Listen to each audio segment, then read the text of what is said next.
Bajaj auto ने लगभग 5,600 करोड़ का बायबैक अनाउंस किया है और उनके बोर्ड ने 150 रुपीज पर शेयर का डिविडेंड भी अप्रूव करा है। डिविडेंड और बायबैक को मिलाकर company almost 9,825 crore share holders को रिटर्न कर रही है, यानी FY26 के पूरे प्रॉफिट का ऑलमोस्ट 100% पे आउट शेयर होल्डर्स को दिया जा रहा है। बायबैक की प्राइस 12,000 रुपीज की सेट करी है और अभी मार्केट पर बजाज ऑटो का share around 10,500 rupees per trade हो रहा है।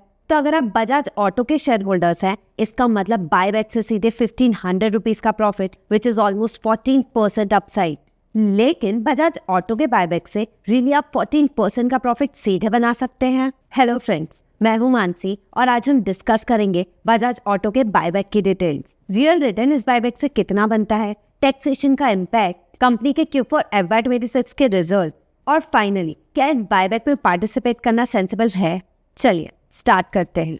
बायबैक का मतलब होता है जब कोई कंपनी अपने एग्जिस्टिंग शेयर होल्डर से शेयर वापस खरीदती है, यूजुअली मार्केट प्राइस से हायर प्राइस यानी प्रीमियम पर। बायबैक्स काम कैसे करते हैं, कंपनी बायबैक क्यों करती है, टेंडर ऑफर क्या होता है, एक्सेप्टेंस रेशियो कैसे कैलकुलेट करते हैं, ये सब हमने अपनी कॉर्पोरेट एक्शन वीडियो में डिटेल में एक्सप्लेन किया है। विप्रो ने रिसेंटली बायबैक अनाउंस करा, आप इन दोनों वीडियो को चैनल में जाकर देख सकते हैं, link is in the description below. तो चलिए इस वीडियो में बायबैक की थ्योरी तो रिपीट नहीं करेंगे, बल्कि हम डायरेक्टली फोकस करेंगे बजाज ऑटो बायबैक के की details, possible returns and important risk पर।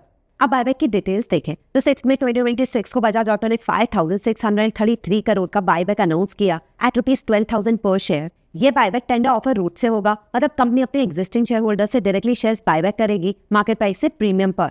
और यहाँ एक इंपॉर्टेंट चीज है, रिकॉर्ड डेट मतलब वो डेट जो डिसाइड करेगा कि आप बायबैक में अप्लाई करने के लिए एलिजिबल हैं या नहीं। रिकॉर्ड डेट अभी भी अनाउंस होना बाकी है। अगर उस दिन आपके डीमैट अकाउंट में बजाज ऑटो के शेयर्स होंगे तो आप बायबैक के लिए अप्लाई कर सकते हैं। अब आते हैं सबसे इंपॉर्टेंट बात पे, और ऑनेस्टली यहीं पर मेजॉरिटी रिटेल इन्वेस्टर्स कंफ्यूज्ड हो जाते हैं। उन्हें लगता है 10,500 रुपीज में खरीदो, 12,000 रुपीज में बेचो, इजी 14.29% रिटर्न। लेकिन एक चीज पूरा कैलकुलेशन चेंज कर देती है, एक्सेप्टेंस रेशियो। टेंडर बायबैक में कंपनी आपके सारे शेयर्स एक्सेप्ट नहीं करती, सिर्फ कुछ ही शेयर्स एक्सेप्ट होते हैं और एक्चुअल रिटर्न वही डिसाइड करता है। लास्ट बायबैक में बजाज ऑटो का एक्सेप्टेंस रेशियो रफली 26% रहा। मान लो आप 2,10,000 रुपीज इन्वेस्ट करते हो, शेयर प्राइस 10,500 रुपीज है, मतलब आपने 20 शेयर्स खरीदे और अगर सारे एक्सेप्ट हो जाते तो आपको 30,000 रुपीज का प्रॉफिट होता। लेकिन रियलिटी में सारे शेयर्स एक्सेप्ट नहीं होते। अज्यूम करते हैं कि इस बायबैक में भी एक्सेप्टेंस रेशियो 25% होगा, तो आपके 20 शेयर्स में से सिर्फ 5 शेयर्स एक्सेप्ट होंगे। ये 5 शेयर्स कंपनी 12,000 रुपीज के बायबैक प्राइस पर खरीदेगी,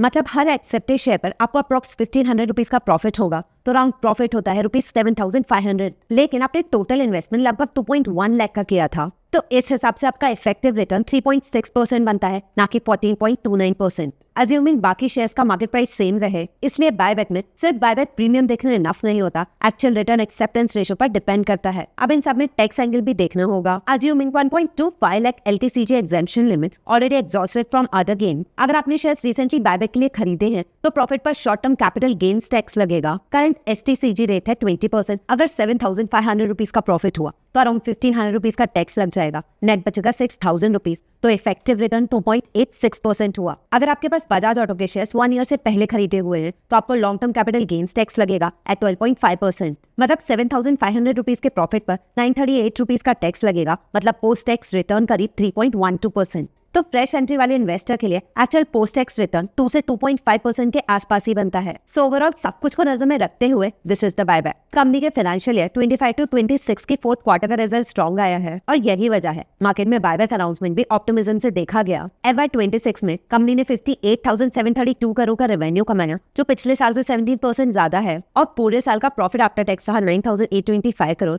21% जंप के साथ। फोर्थ क्वार्टर में कंपनी के एक्सपोर्ट 6 लाख यूनिट्स क्रॉस कर गए, हाईएस्ट इन लास्ट 4 इयर्स। साथ ही ईवी बिजनेस भी अब मीनिंगफुल साइज अचीव कर चुका है, डोमेस्टिक रेवेन्यूज का अराउंड 20% कंट्रीब्यूट करता है। इंटरेस्टिंग पार्ट ये है कि इलेक्ट्रिक स्कूटर्स और इलेक्ट्रिक 3 व्हीलर्स दोनों अब double digit EBITDA margins generate कर रहे हैं, विच मींस ईवी बिजनेस की इकोनॉमिक्स स्टेडीली इंप्रूव हो रही है और आगे जाके जैसे ईवीज और प्रीमियम मोटरसाइकिल्स का कंट्रीब्यूशन बढ़ेगा कंपनी का ओवरऑल प्रोडक्ट मिक्स और प्रॉफिटेबल हो सकता है, which can support margins over the long term. Margins भी स्ट्रॉन्ग रहे। बजाज ऑटो का EBITDA मार्जिन 20.8% रहा, जो ऑटो इंडस्ट्री के स्टैंडर्ड्स के हिसाब से काफी हेल्दी है। इसके पीछे के ड्राइवर्स थे premium motorcycle mix, strong exports contribution और बेटर ऑपरेटिंग लेवरेज। बजाज का मेजर रेवेन्यू पल्सर से आता है, बट अब इसके दूसरे मॉडल्स भी काफी तेजी से ग्रो कर रहे हैं। इस क्वार्टर में बजाज की KTM और ट्रम्प बाइक्स का रेवेन्यू 40% बढ़ा फ्रॉम लास्ट ईयर। बजाज ने Austria based motorcycle maker KTM को लास्ट ईयर ही एक्वायर किया था। और हाँ, कंपनी ने मल्टीपल न्यू लॉन्चेस प्लान करे हैं फाइनेंशियल ईयर 2027 में, इंक्लूडिंग एक नई 125cc बाइक,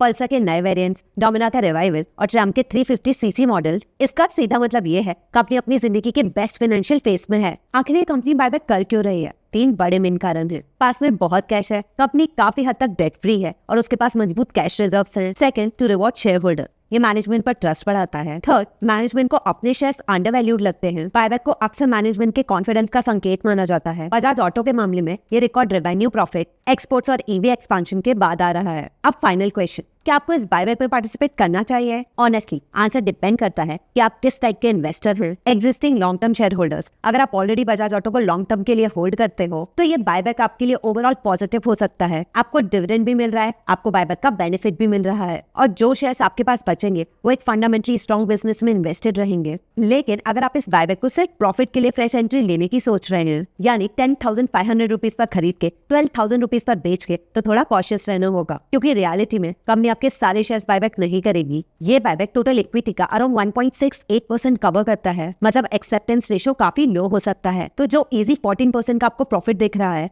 एक्चुअल रिटर्न उससे काफी कम हो सकता है। बजाज ऑटो के बायबैक में आप डायरेक्टली अडहन प्लस एक्ट से इजीली पार्टिसिपेट कर सकते हैं। If you are a share holder as on recorded, process काफी सिंपल है। डैशबोर्ड में जाके बायबैक पर टैप करें, ऑनगोइंग बायबैक की लिस्ट दिखेगी, tap on it and simply follow the instruction. I hope ये वीडियो आपको यूजफुल लगी और इसे लाइक जरूर करें। और अगर आपको ऐसे डिटेल फाइनेंस एक्सप्लेनर्स पसंद आते हैं तो अडहन प्लस चैनल को जरूर सब्सक्राइब करें। मिलते हैं नेक्स्ट वीडियो में।